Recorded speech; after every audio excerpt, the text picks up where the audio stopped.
Hey, ¿qué tal? Estamos en un episodio nuevo de Mala Influencia y ahora vamos a hablar de otro de los temas que siempre estamos tocando en el podcast en general. Tratamos siempre de hablar un poco de la parte bíblica y teológica y queremos conversar ahora con uno de los pastores que he tenido la oportunidad de conocer y escucharle en alguna conferencia, y ahora vamos a tratar de acercar un poco de luz a nuestro conocimiento y poder aprender más. Así que con nosotros está el pastor Wes Baker. Pastor, bienvenido al episodio. Gracias.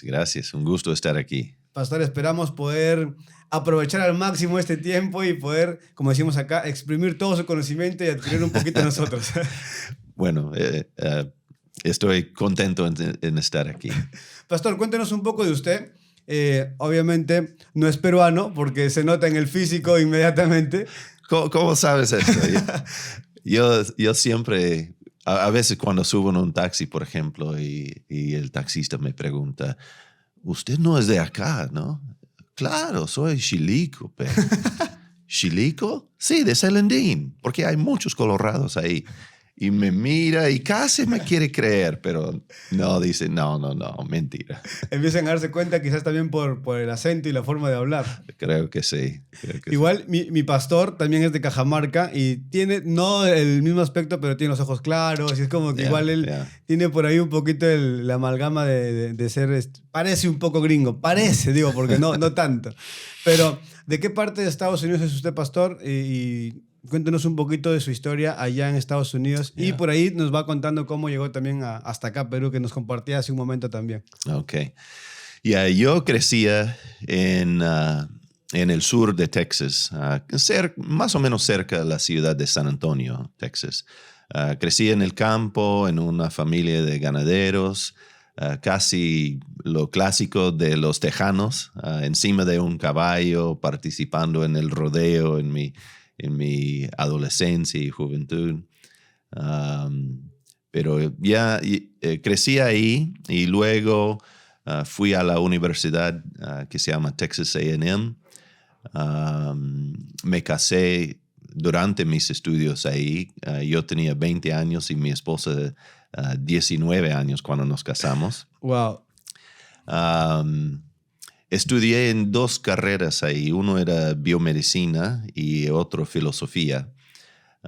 Siempre digo que aunque si bien es cierto, extendí el programa de 4 años en 6, pero salí con una esposa, 2 hijos y 2 títulos. Entonces, creo que aproveché bien. Bastante el tiempo.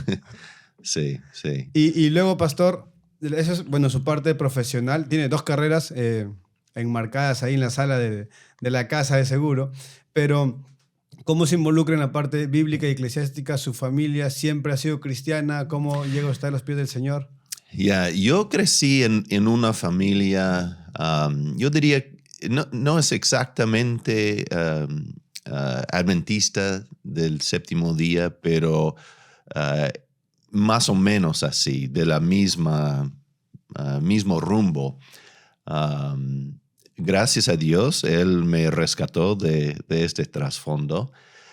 Bueno, lo digo así, pero yo estimo mucho la fe que me enseñaron mis padres, aunque yo discrepo mucho ahora con la perspectiva de mis padres que fallecieron hace unos años, pero lo que sí puedo decir es que me enseñaron a amar la palabra de Dios y amar a Dios de todo corazón. Entonces, la verdad es que desde mis primeras memorias, nunca recuerdo un momento cuando no amaba a Dios y quería servirle.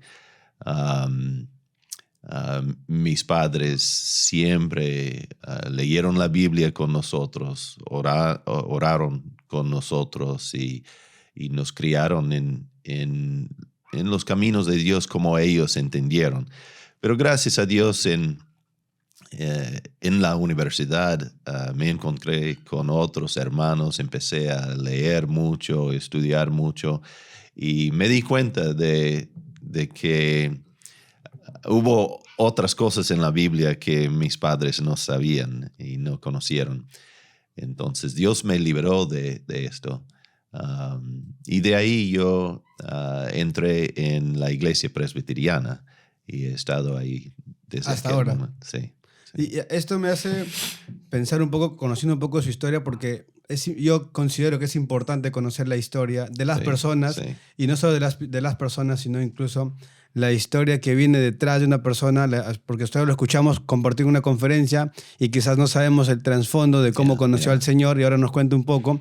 Y me hace pensar en 2 puntos. Uno, lo importante que es la historia, para que podamos hablar también de lo importante de la historia eclesiástica, y lo importante que es el estudio de la palabra. ¿Por qué? Porque podemos crecer, si bien es cierto, en un ambiente donde se comparte acerca del Señor, donde se habla acerca de la Biblia, donde nos enseñan principios cristianos, pero quizás el fondo y el complemento de esta enseñanza no necesariamente es la correcta, pero siempre queda en nosotros el poder aprender y corregir lo que pudimos haber aprendido, ¿no? Entonces, me gusta esto que acabo de compartir, porque nos da pie para poder empezar a hablar de esto. Hay un dicho, es del filósofo Immanuel Kant. Él dijo una vez, aunque él no era cristiano, pero él dijo que Dios puede marcar una línea recta con un palo torcido, un palo chueco. Oh. Entonces yo creo que eso es lo que el Señor ha hecho con mis padres.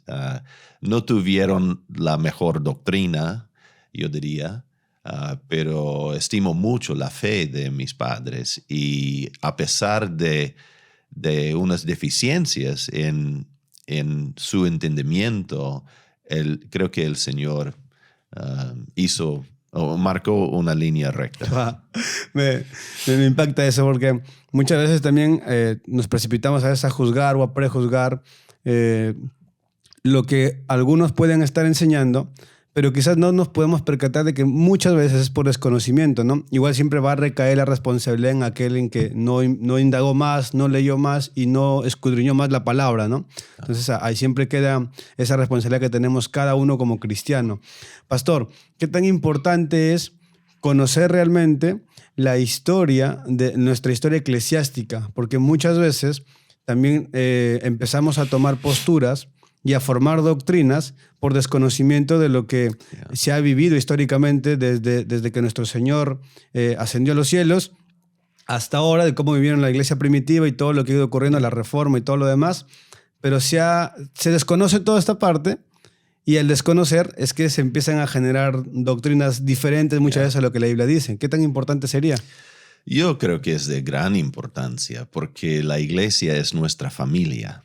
Entonces, si no conocemos la historia de nuestra familia, entonces estamos desconociendo muchas cosas de nuestra propia identidad.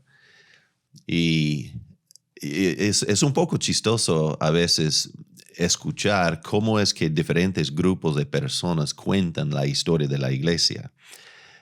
Muchas personas cuentan la historia de la iglesia como si después del Nuevo Testamento hubo tal vez 100 años o 200 años en que la iglesia estuvo más o menos fiel, y después cayó y no había nada de luz en el mundo o nada de fe cristiana en el mundo hasta que nació su denominación.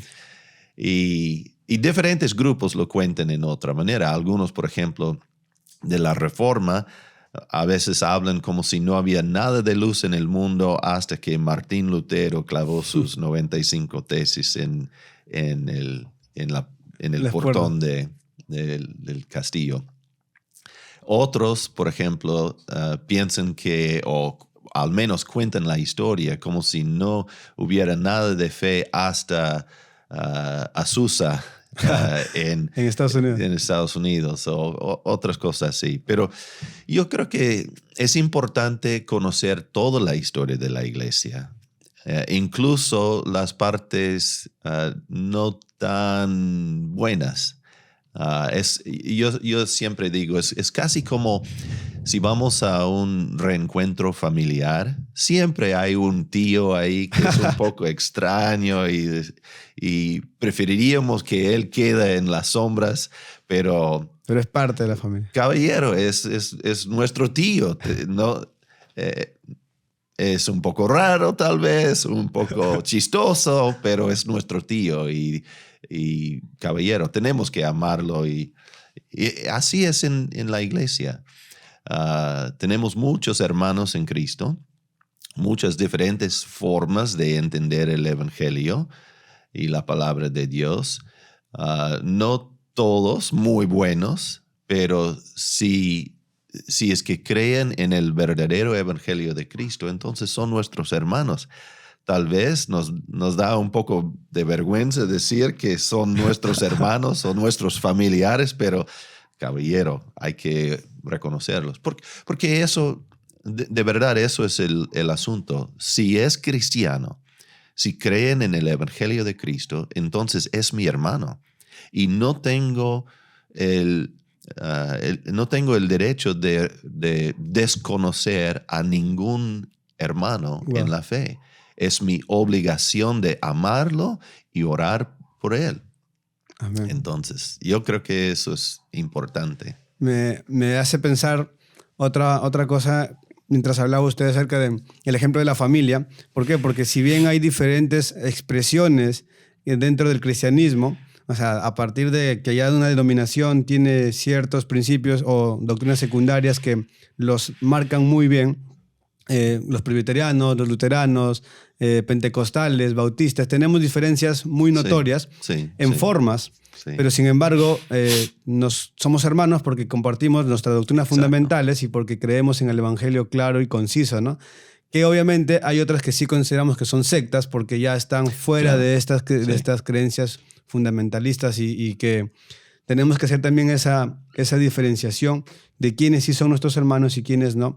Pero ¿cómo poder hacerlo si no conocemos la historia, como decía usted, ¿no? Exacto. Muchos se quedan como solamente leemos el Antiguo Testamento, desde el Génesis, y leemos el Nuevo Testamento hasta lo último de Apocalipsis, y nos empezamos a pelear incluso por las profecías y todo lo demás, pero luego hacemos un espacio y Señor, nuevamente un silencio, hasta, como decía usted, hasta que mi denominación inició, ¿no? O sea, si somos reformados hasta la Reforma hace unos 500 años, o si somos de un movimiento más pentecostal, más carismático incluso, hasta Calle Susa y de ahí lo que ocurre en adelante, ¿no? Incluso tengo amigos anabaptistas en Chile que también a ver a qué declaración o qué confesión de fe nos estamos apegando y marcan su diferencia, pero dicen, ok, desde aquí en adelante yo creo en esto, pero lo que pasó antes no me importa, ¿no? O sea, lo dejamos de lado.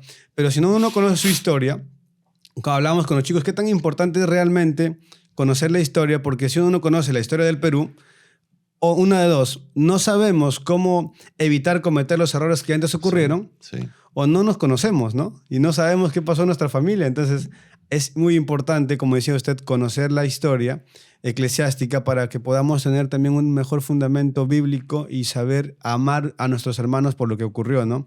Yo cuando empecé a aprender más acerca de la historia de la iglesia fue Alex Dávila quien me compartió mucho de eso y me he quedado con él noches conversando sobre eso y hablando un poco de eso, cómo surgen las diferentes denominaciones y cómo la iglesia en un punto sí estaba unida, como si había en un inicio solo una denominación, incluso hasta 100 años después de los apóstoles, ¿no? Cómo se mantuvo, pero ya luego empiezan las ramificaciones, pero hay un porqué. Y conocerlo nos ayudaría a amar incluso a nuestros hermanos que tienen expresiones diferentes, ¿no? Ahora, esto me da hilo para hablar incluso de la parte teológica. ¿Por qué? Porque hay siempre este pleito entre la parte de si es importante o no es importante estudiar, meterme en un seminario teológico, aprender de todo esto, porque si el Señor me llamó, el Señor y el Espíritu Santo me dotan de conocimiento y me hará a mí entender el Evangelio, ¿no? Eso es lo que decimos. Pero dejamos de lado la parte del exégesis, dejamos de lado la parte del estudio, la profundización. ¿Y qué tan importante es, pastor, realmente que los jóvenes y los que tenemos un llamado a pastorar, involucrarnos en la parte teológica? Yo diría que es importante principalmente por dos razones. Uno es que, como dice Romanos 10, la fe viene por la palabra de Dios. Es decir, por más que conocemos la Biblia, no es, para decirlo de otra forma, nuestra fe no puede crecer más allá que nuestro conocimiento de la Biblia, porque es la palabra de Dios. Entonces, si queremos adorar a Dios, si queremos darle a Él la gloria, honra, etcétera, que Él merece, entonces tenemos que conocerlo a Él. Tenemos que entender quién es y cómo es nuestro Dios. Y la única manera de hacer esto es escudriñar la palabra de Dios. Entonces, yo creo que una de las razones de que debemos estudiar es para conocer mejor a nuestro Dios. Pero hay otra razón, y eso es que la iglesia tiene una responsabilidad apologética. Especialmente en nuestro día, estamos viviendo en medio de un gran declive o una gran apostasía, incluso en que el ateísmo está creciendo como nunca antes, y hay un secularismo, un humanismo secular que está creciendo grandemente. Estamos viendo los resultados de esto en toda la confusión de la ideología de género y estas cosas.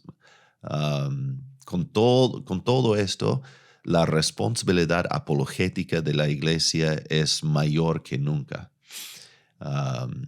Pero ¿cómo vamos a defender la fe cristiana frente a todas estas amenazas y todos estos enemigos de la fe si no conocemos la fe, si no conocemos a fondo la Biblia? Y yo diría no solo la Biblia, pero nosotros tenemos, y no quiero decir que todos y cada cristiano tienen que aprender griego o algo así, no estoy diciendo esto, pero todos tenemos la responsabilidad de hacer lo que podemos y conocer la Biblia lo más que podemos.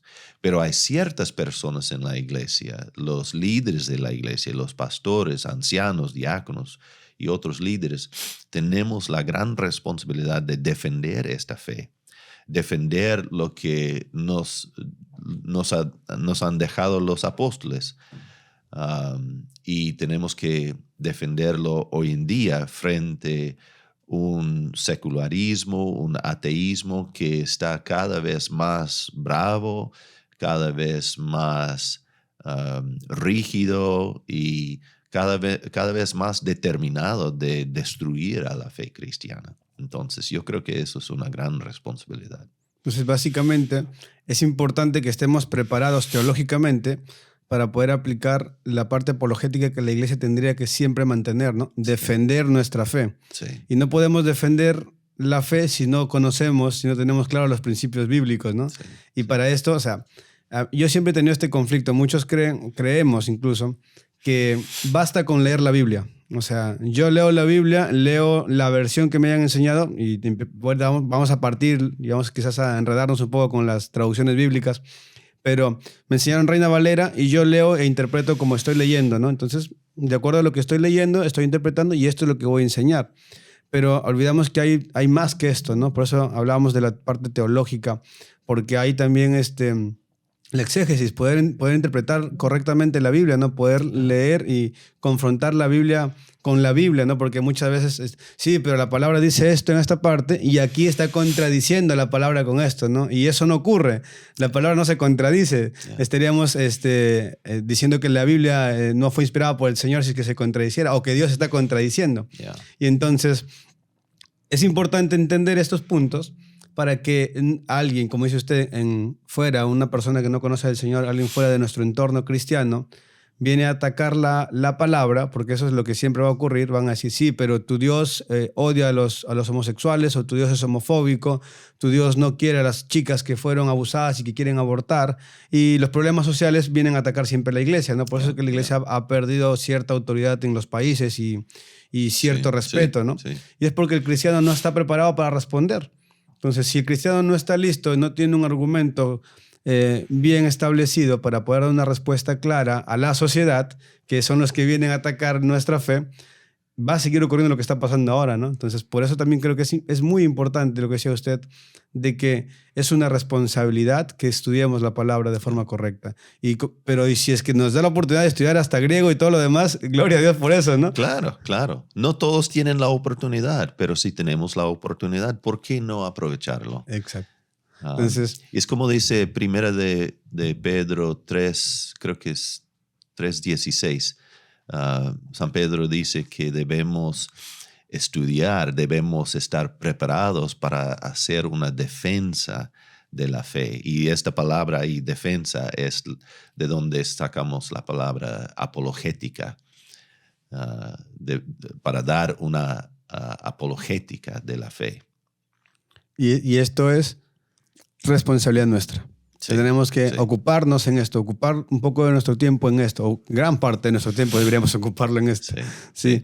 Ahora vamos con la contraparte. Yo sé que es importante el estudio y es importante que nos involucremos, pero siempre he escuchado esta frase dentro de mi iglesia y fuera de mi iglesia muchas veces, pero la tengo acá anotada, dice, el mucho estudio enfría el alma o la letra mata, ¿no? ¿Por qué? Porque hay mucha gente. Yo creo que el problema no es el estudio, sino que el problema muchas veces es el temperamento de las personas, ¿no? Que al llenarnos de conocimiento, como dice mi pastora, nos inflamos el pecho y creemos que sabemos más y luego no sabemos controlar el conocimiento que hemos adquirido o no sabemos aplicarlo como la palabra nos está enseñando. Entonces, ¿cómo podemos nosotros mantener un equilibrio entre el conocimiento que adquirimos de forma correcta y para compartirlo también de forma correcta, para no caer en soberbia, para no caer en prepotencia por el conocimiento que se nos ha sido dado, ¿no? Bueno, una cosa es insistir que nuestro conocimiento no es nada a menos que esté juntado con una verdadera fe. Una fe verdadera incluye conocimiento, o ciencia en este sentido, incluye la idea de conocer a Dios con la mente o saber cosas acerca de Dios. Pero la fe salvífica es más que solamente, en latín se llama notitia, como la noción, la idea de qué es Dios, de cómo es Dios. Pero fe es más que solamente notitia, también es esta confianza, ese descansar en Dios, en las promesas de Dios. Entonces, si uno dice, yo tengo fe, pero no me importa la Biblia, no me importa la teología, está diciendo, yo tengo fe, pero no me importa Dios. O sería como si un esposo diría, amo mucho a mi esposa, pero no quiero saber nada de ella. Wow. No tendría sentido decirlo así. Es incoherente. Y hay pasajes, por ejemplo, usted mencionó algunos de estos pasajes. Por ejemplo, uno viene de Eclesiastés, capítulo 12, cuando Salomón dijo lo siguiente. Dice, ahora, hijo mío, a más de esto, sé amonestado. No hay fin de hacer muchos libros, y el mucho estudio es fatiga, no del alma, sino de la carne, dice Salomón. O también el pasaje en 2 de Corintios 3:6, donde Pablo dice que la letra mata. Es cierto que tener muchos libros, estudiar muchos libros, leer muchos libros, incluso leer la Biblia sin fe, sin entendimiento, no nos ayuda en nada. Es nada más que fatiga a la carne.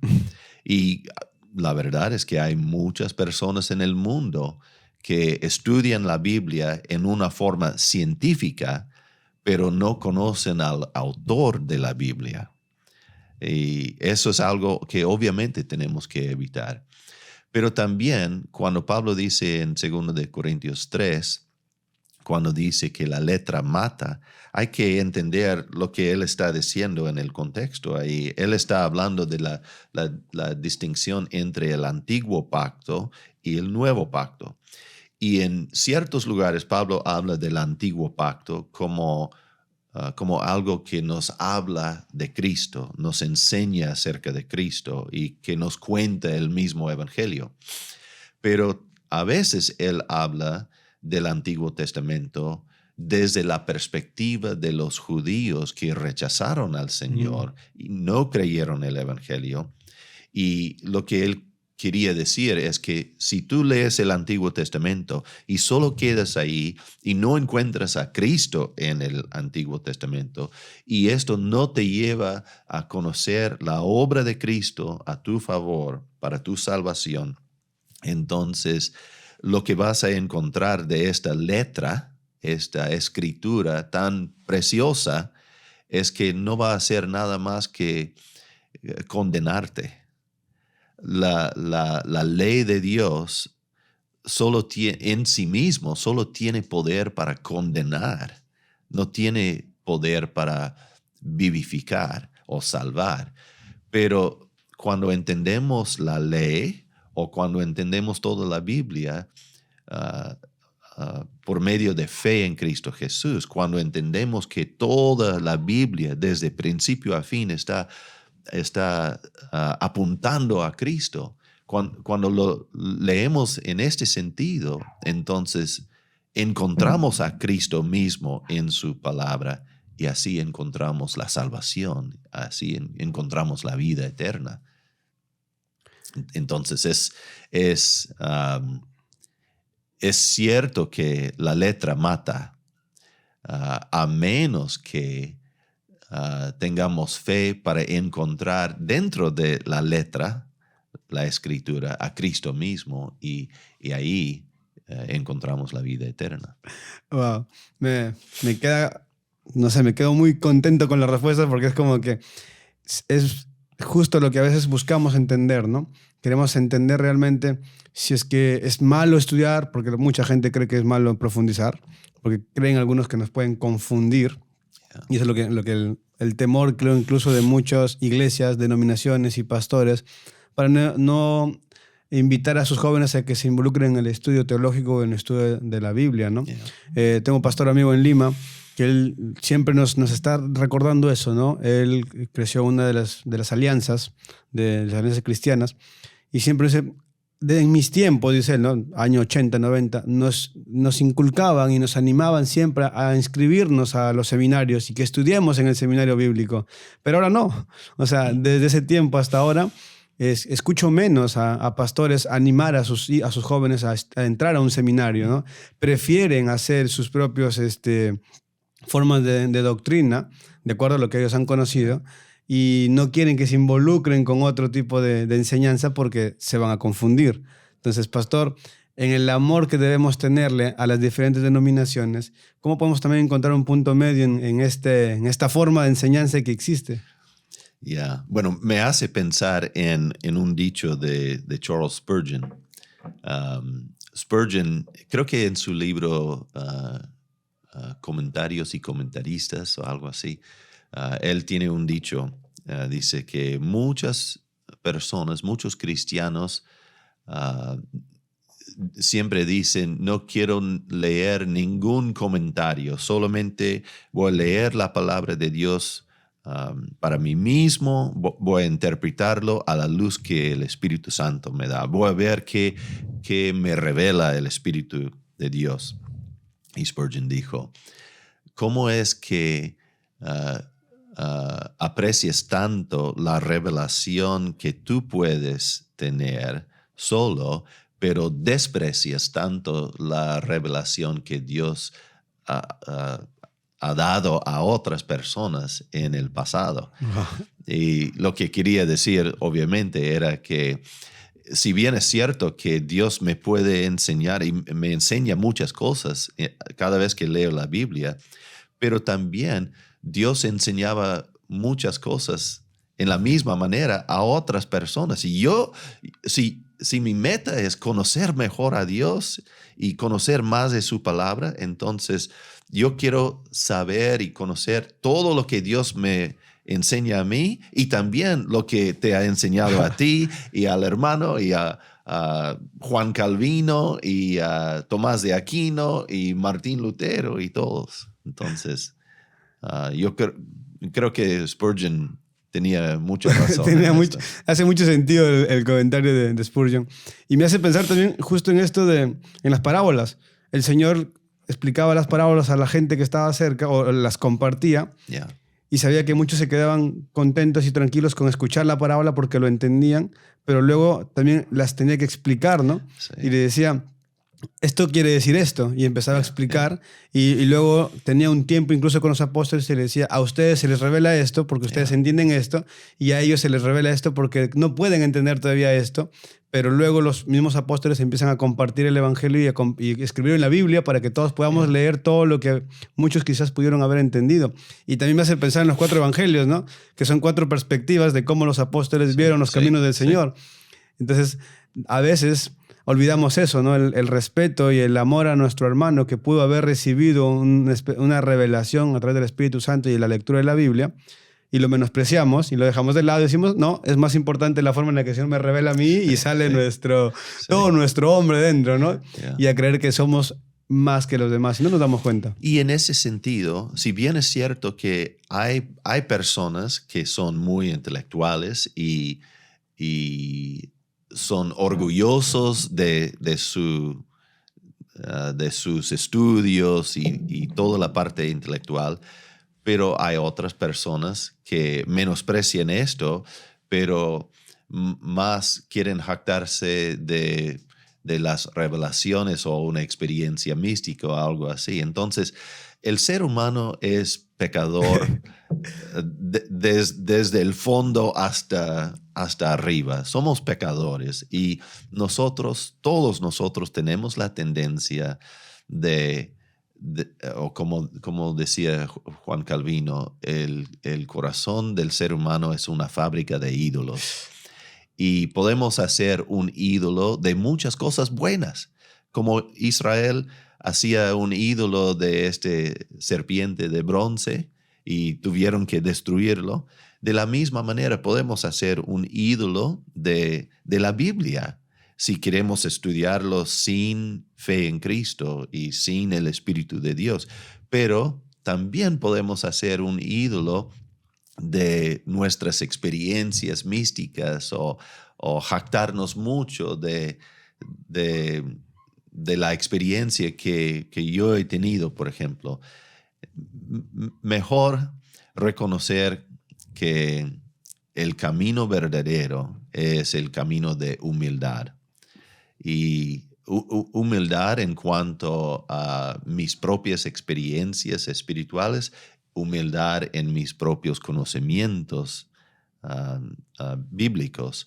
Debemos tener humildad en todo esto. A mí me alegra compartir con pastores que a veces tienen justamente esta humildad.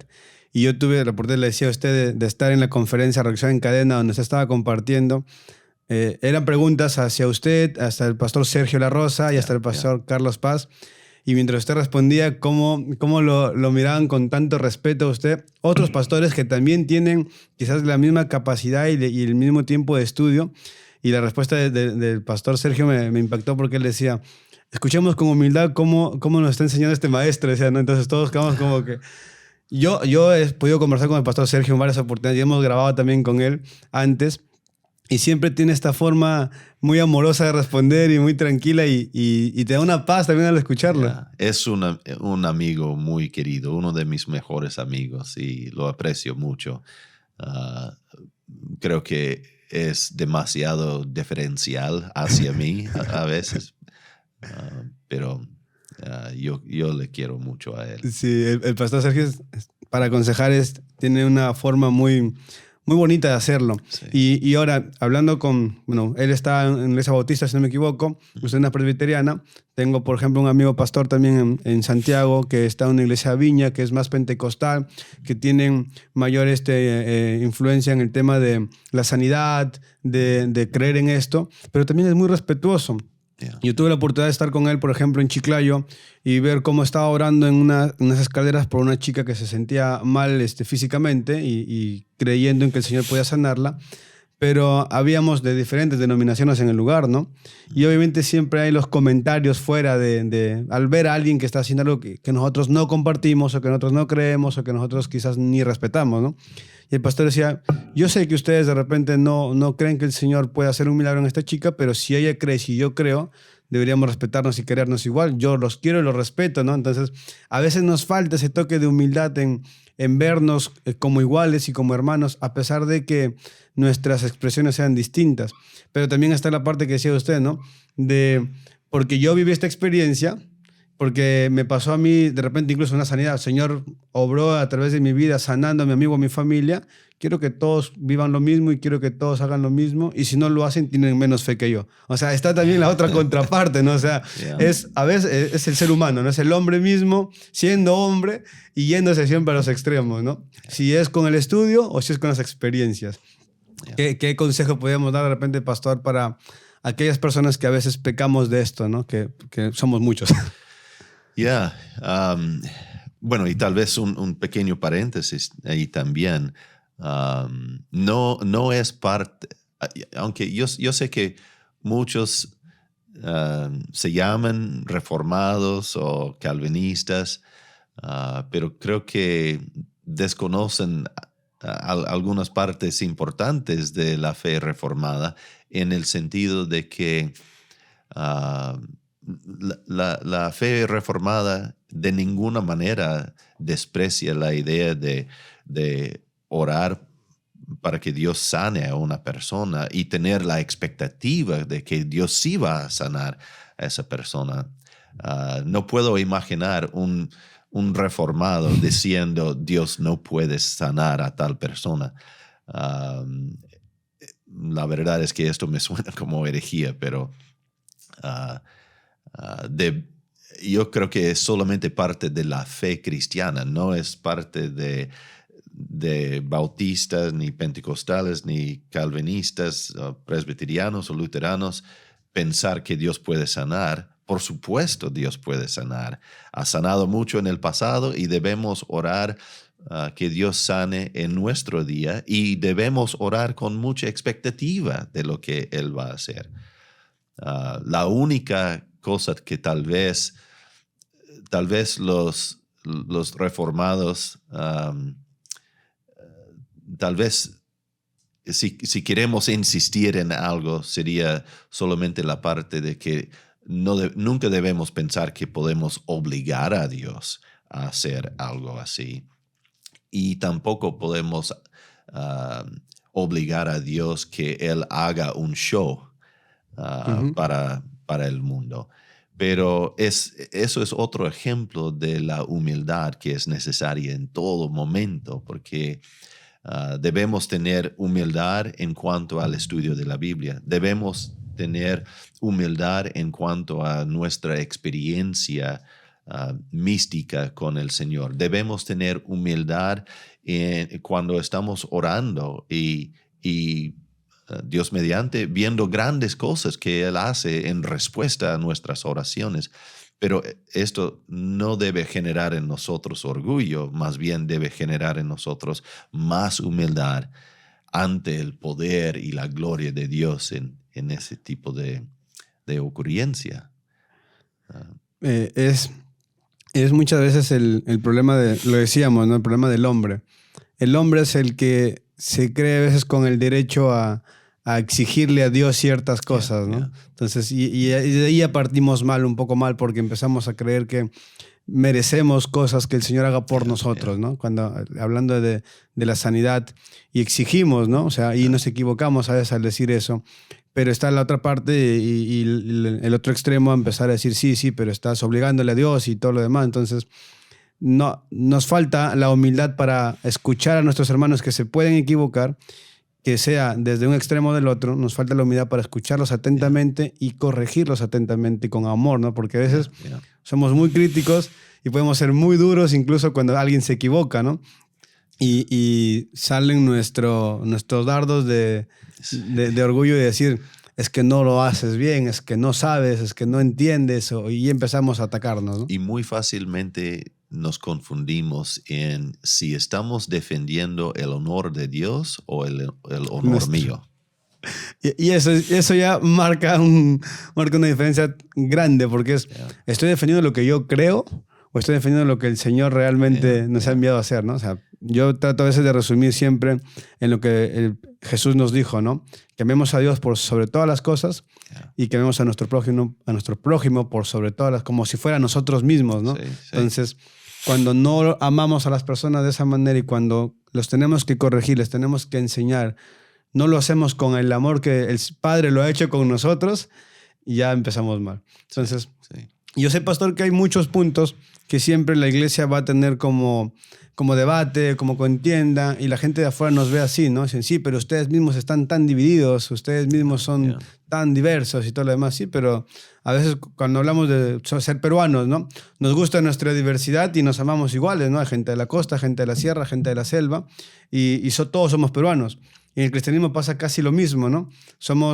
Todos creemos, tenemos una fe fundamentada en nuestro Señor, pero las expresiones son diversas.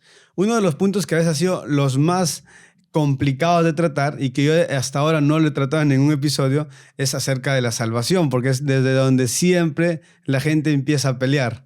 Si es que se pierde o no se pierde, y se pone a un costado a Arminio y al otro lado a Calvino, y esto es un ring de boxeo y a ver quién tiene los mejores argumentos para poder defender. Y yo escuchaba recién que incluso Arminio tenía una base muy igual a la de Calvino, incluso las cosas que nosotros creemos que son diferentes no lo son. Entonces, ¿qué nos podría decir usted, pastor, acerca de la salvación para dar una explicación un tanto más clara a la gente que nos ve? Tal vez otro comentario más del tema anterior antes de entrar en esto. No sé si habrás escuchado de esto o no, pero dentro del Areópago cristiano, es decir, nuestro seminario, tenemos muchas personas de diversas denominaciones que están estudiando ahí.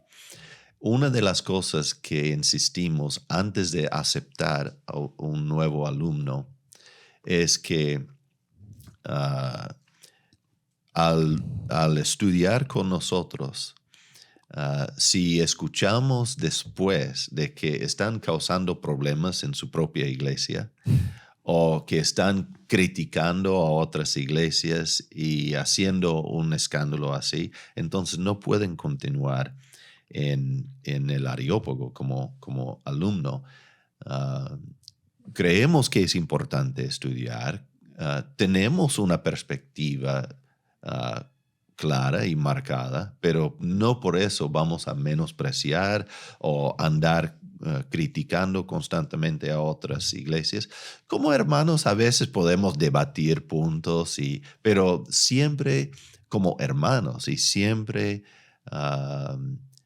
manteniendo el amor y el respeto, etc. Entonces, para nosotros es de gran importancia cultivar la unidad de la iglesia en este sentido. Y siempre decimos a los estudiantes, si tú regresas a tu iglesia y causas problemas ahí, entonces no puedes seguir en el Areópago estudiando.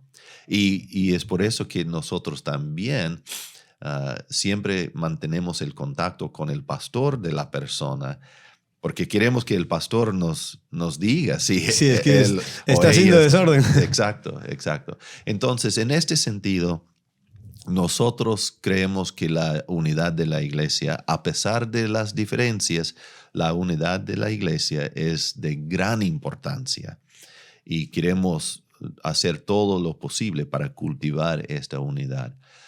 Otra cosa, y eso es un intento muy práctico de cultivar la unidad de la iglesia entre otras denominaciones, y es un proyecto nuevo para nosotros. Perú Mission ha tenido, es decir, nuestro presbiterio acá, hemos tenido por muchos años una microfinanciera que se llama Sinergia Cristiana. Ahora, Sinergia Cristiana está convirtiéndose en una cooperativa. Antes era una financiera que pertenecía a nuestro presbiterio, pero queremos convertirlo en una cooperativa para que pueda tener socios entre todos los hermanos en Cristo, en Trujillo, en el norte de Perú. Y nuestra idea, nuestro deseo es que esto puede ser un punto de unidad entre todas las iglesias cristianas ortodoxas. Si creen en el Evangelio, si tienen la fe histórica, sean pentecostales o bautistas, luteranas o lo que sean, entonces queremos que sean socios en esto con nosotros y que esto puede ser un punto de unidad, algo que nos une en Cristo y nos permite también tener o compartir un ministerio para personas en necesidad dentro de la iglesia y también fuera de la iglesia. Entonces, eso es algo práctico que menciono para mostrar que sí estamos convencidos de que la unidad de la iglesia es importante. Ahora, preguntas de la salvación. Bueno, obviamente yo vengo de un trasfondo reformado. Tenemos una confesión de fe, la confesión de Westminster, los catecismos mayor y menor. Y además de esto, las iglesias reformadas tienen una larga historia de diferentes confesiones en diferentes ciudades, diferentes momentos. Las iglesias reformadas del continente tienen lo que se llama las tres formas de unidad, que es la confesión o el catecismo de Heidelberg, que es también los decretos del sínodo de Dort, y también que es la confesión, se me fue, Bélgica, la confesión bélgica, pero muy parecido a la de Westminster. Entonces, las iglesias de la Reforma tenemos una postura teológica bien marcada, bien conocida, no estamos escondiendo nada. Todo es abierto para el mundo. Y estamos convencidos de que, por ejemplo, por un lado, Dios es soberano. Dios tiene su plan desde antes de la fundación del mundo y es Dios quien salva. Entonces, no tenemos vergüenza de esto en nada, pero a la vez las iglesias de la Reforma creen en mucho más que solamente la soberanía de Dios. Claro. Las iglesias de la Reforma también creen en la doctrina de los pactos. Y si bien es cierto, la perspectiva eterna del decreto de Dios, de la predestinación, por ejemplo, de la soberanía de Dios, eso está hablando de Dios en sí mismo, fuera de tiempo, fuera de espacio, fuera de esta creación. Entonces, Dios es lo que la Biblia nos enseña acerca de Dios en sí mismo. Pero dentro de la historia, dentro de la creación, dentro del mundo, es donde este Dios trascendente hace pacto con su pueblo. Y este pacto tiene sanciones, por ejemplo, tiene promesas, pero tiene también sanciones negativas o bendiciones y maldiciones, podemos decir. Y Deuteronomio 29 nos dice que puedo citarlo en inglés, tengo que pensarlo. En español. En español. Tiene que hacer la traducción. Sí. las cosas escondidas pertenecen a Dios. Las cosas reveladas pertenecen a nosotros y a nuestros hijos. Oh. Y lo que quiere decir esto es que nosotros, la Biblia nos enseña algunas cosas acerca de Dios mismo, en sí mismo, fuera de la historia, fuera de la creación. Y podemos conocer algunas cosas, pero Dios es un gran misterio y nunca podemos entender todo de Dios o de sus consejos. Pero lo que sí podemos conocer es lo que Él nos ha revelado en su pacto, nos ha revelado en su palabra. Podemos conocer estas cosas y esto nos revela nuestra responsabilidad, nos revela las promesas de Dios, nos revela las sanciones del pacto. Y como en Deuteronomio 28 vemos que Dios puso delante de su pueblo las promesas de bendición y las amenazas de maldición. Y decía a su pueblo, si tú me obedeces, si tú confíes en mi palabra, si tú no adores a otros dioses, entonces todas estas bendiciones serán tuyas. Pero si me sacas la vuelta, si vas tras otro Dios, si no me eres fiel, entonces estas son las maldiciones que te vendrán. Entonces, digo todo eso para decir que desde la perspectiva de la eternidad, es decir, la parte escondida de nosotros, la parte misteriosa en La que mente, desconocemos. Exacto. Solo sabemos que Dios existe, que Él es grande, Él es infinito, eterno, omnipresente, omnipotente y que Él tiene un plan.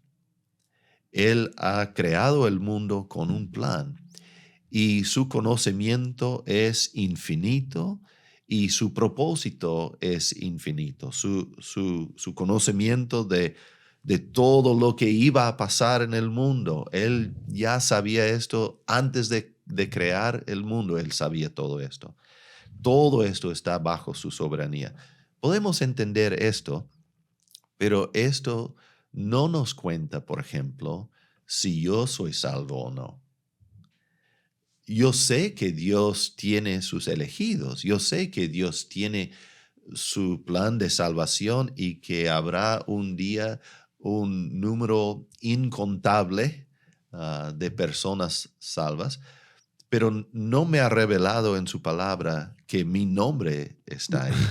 Entonces, ¿cómo puedo tener confianza o seguridad de que mi nombre sí está ahí? Es un asunto de fe. Si yo creo en el Evangelio, entonces Él me promete la salvación. Si creo en el Evangelio, Él me promete la salvación. Entonces, no puedo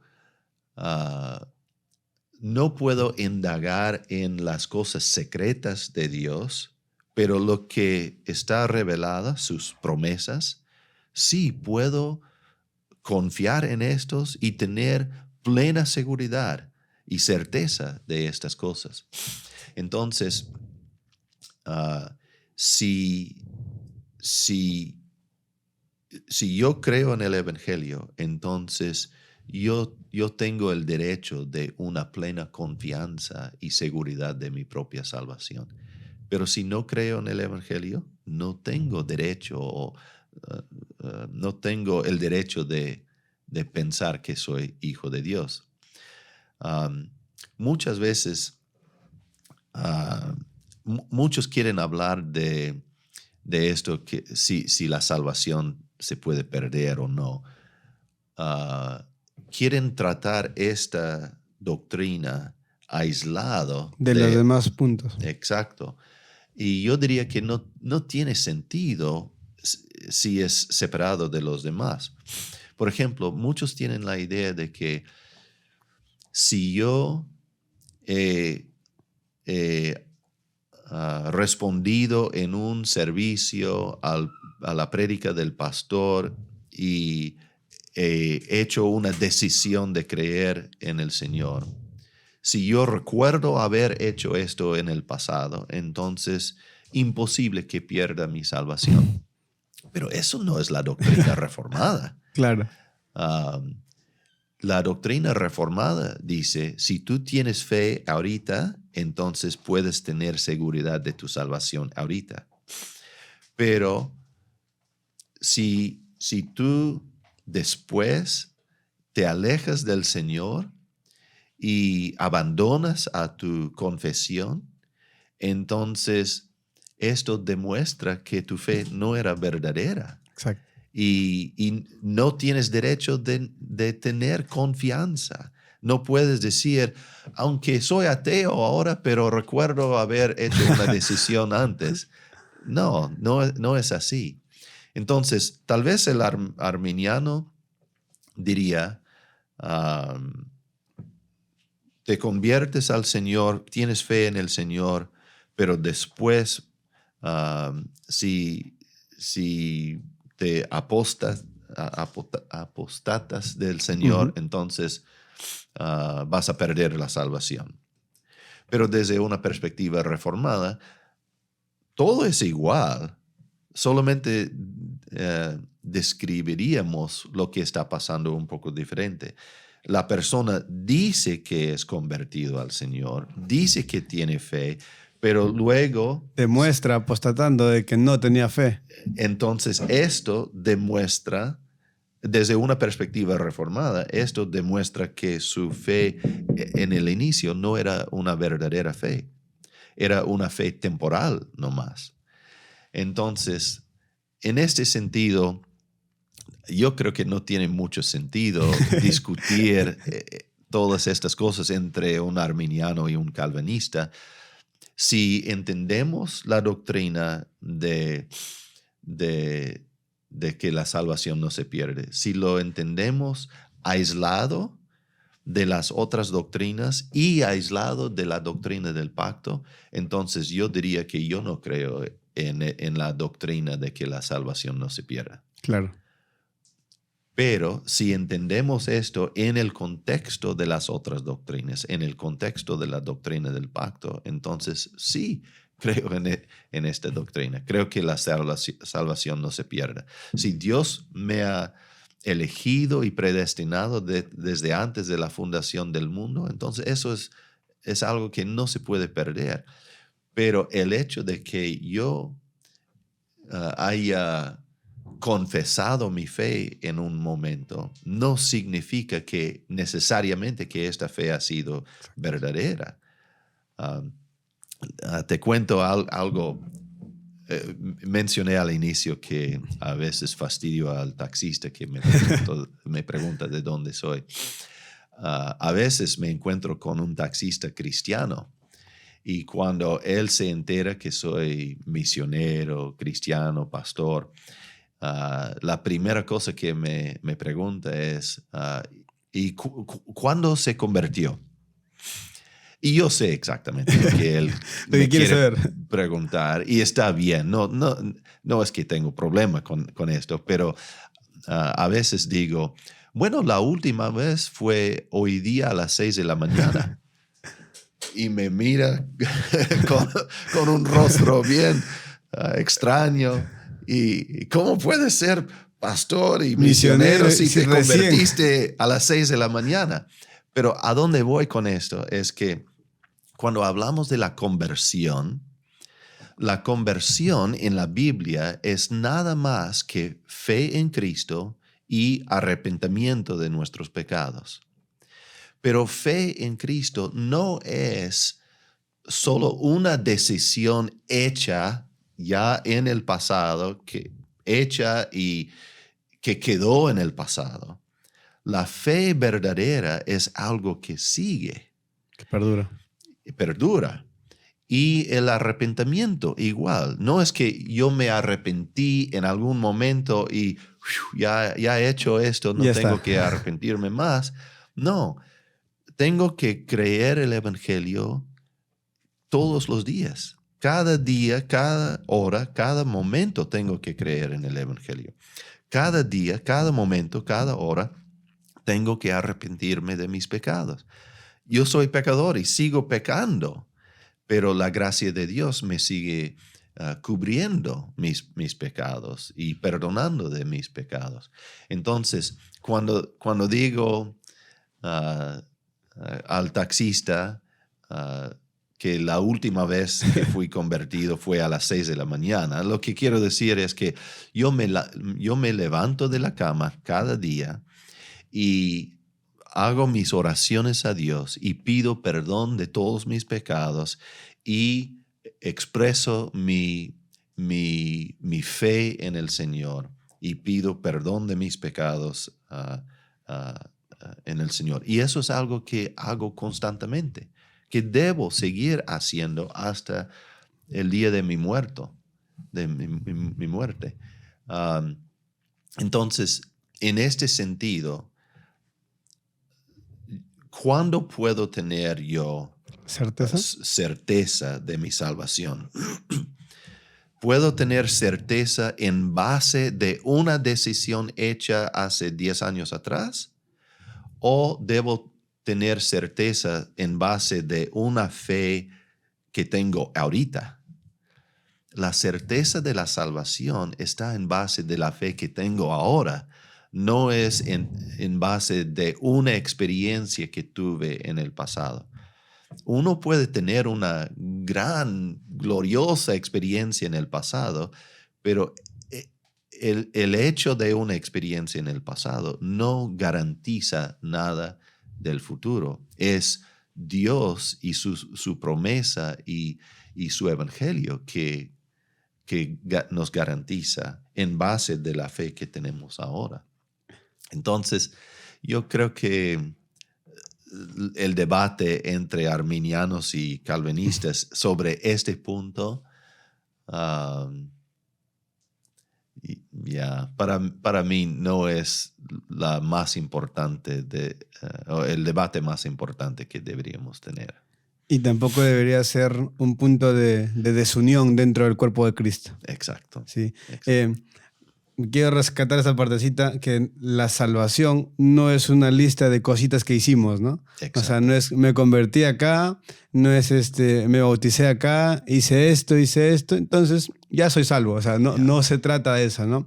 Que son de repente hechos importantes en nuestra vida, sí, pero como decía usted, tenemos que arrepentirnos y tenemos que convertirnos constantemente, Sí. o sea, porque nuestra naturaleza, lo que hemos hablado desde el inicio, nuestro hombre siempre va a querer pecar y siempre va a querer hacer las cosas mal, pero tenemos, gracias a Dios, la intercesión de nuestro Señor, de Jesús, al lado de Él, para poder abogar por nosotros y poder acceder a su perdón y obviamente poder demostrar esos frutos que debemos mostrar como cristianos. Sí. Entonces, porque si no demostramos en hechos, que como decía usted, si no perdura nuestra convicción de fe hasta el día que el Señor venga por nosotros, entonces no éramos realmente cristianos. Fue una parte emocional o quizás solamente fue una experiencia más en nuestra vida, ¿no? Entonces, y otra cosa es que como evangélicos muchas veces criticamos a la iglesia romana y decimos que tal persona descansa su confianza sobre su bautismo. También. Que él cree en la regeneración bautismal. Pero ese tipo de sacramentalismo existe también en las iglesias evangélicas. Aunque no descansamos la confianza sobre el hecho de haber sido bautizado con agua, pero ¿cuántas personas descansan su confianza sobre la base de haber levantado su mano en un servicio o haber firmado una tarjeta o haber orado una oración, la oración del pecador, por ejemplo? Eso es el mismo tipo de sacramentalismo que condenamos en la iglesia romana. Entonces, es por eso que yo insisto que nosotros debemos descansar o debemos basar nuestra confianza en la palabra de Dios y la respuesta de fe de nosotros ahorita. Si tengo fe ahorita, puedo tener confianza ahorita. Y confianza que ahorita Dios me salva, y confianza que lo que Él está haciendo en mí, Él va a seguir haciendo hasta el día de Cristo Jesús. Amén. Amén. Definitivamente me quedo así muy ordenado. Es algo que a mí me gusta bastante de la teología sistemática, ¿por qué digo esto? Porque hace un momento usted mencionaba que si a veces aislamos los puntos o los conceptos del contexto general de lo que la palabra nos está diciendo o determinada doctrina nos está manifestando, cuando nos aislamos, cometemos un error.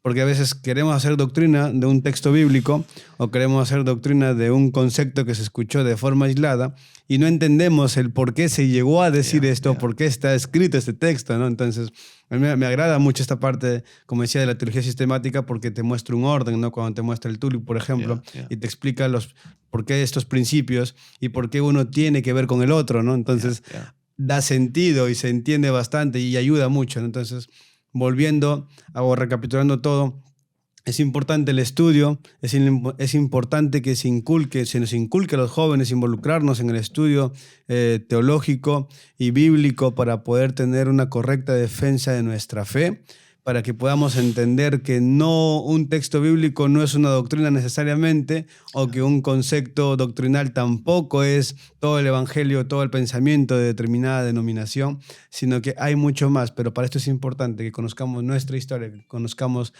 incluso que leamos otros comentarios como mencionábamos. ¿Por qué? Porque el Señor pudo haber revelado también a otras personas lo mismo que nos está enseñando a nosotros, pero de una forma distinta. Yo sé que usted ha estado, nos decía, en Piura, en Cajamarca, acá en Trujillo, pero no sé si usted ha podido experimentar esto. He tenido la oportunidad de ir también a estos lugares a predicar, pero no se puede siempre incluso explicarle de la misma manera a las personas lo que estamos explicando en otro lugar. Hay gente, por ejemplo, en la sierra que por tener estudios del colegio muy, muy inferiores, no llegaron ni a terminar la primaria, no les podemos explicar con las mismas palabras lo que quisiéramos hacer. Sí. Entonces, y es respetable y no significa que estemos mutilando la palabra o haciendo algo por el estilo, no, sino que estamos tratando de buscar lo que hacía el Señor, buscar ejemplos claros para que ellos puedan entender y enseñando lo mismo en otro lugar, con otro tipo de ejemplos y con otro tipo de enseñanza que ellos puedan entender. Sí. Pastor, me ha agradado definitivamente esta conversación. No sé cuánto tiempo estamos. De seguro que va a ser los episodios más largos porque hay mucho que queremos compartir con usted. ¿Qué nos puede decir como recomendación a todas las personas que están viendo este episodio y que de seguro van a querer igual inscribirse al Areópago? ¿Cómo es el tema de los estudios allá? Roger de mi iglesia está ahí también estudiando. Compártanos un poco de eso y, no sé, unos consejos a los chicos ahí. Bueno, en cuanto a los estudios, si alguien desea estudiar con nosotros, hay que comunicarse solamente con el pastor Stuart Mills. Y nos puede encontrar en Facebook, por ejemplo, y es fácil encontrar la información ahí. Pero conversar con Stuart Mills, otro de los líderes, y tenemos inscripciones. Tratamos de tener nuevas inscripciones cada año. Y nuestra esperanza es abrir un nuevo cohorte de estudios para el mes de marzo. Tenemos 2 cohortes ahorita que están estudiando, pero esperamos que esto pueda crecer. Siempre hemos tenido más postulantes que podríamos incluir en un cohorte. Los cohortes están limitados a 30 personas y siempre hay como 70, 75 personas que postulan.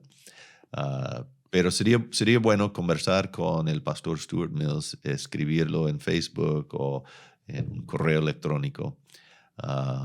Y porque nuestra esperanza es que el Areópago cristiano no sea solo para la iglesia presbiteriana, sino es para todos.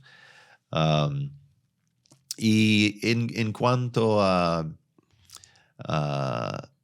algunas palabras para todos que nos escuchan ahora, solo quisiera decir que estamos viviendo en un tiempo muy interesante con muchas oportunidades nuevas de compartir el evangelio. Por ejemplo, mira este estudio en que nos encontramos, todo lo que es de YouTube y redes sociales. Entonces, es un tiempo muy emocionante en que vivimos, pero a la vez hay nuevos desafíos a la fe cristiana en nuestro día con que no hemos tenido que confrontar en siglos o milenios.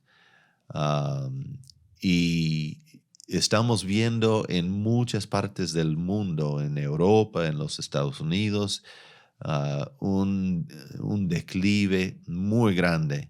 Y yo creo que eso es algo que vamos a empezar a ver en América Latina también. Yo estoy muy preocupado del crecimiento del secularismo y muchas cosas relacionadas con esto.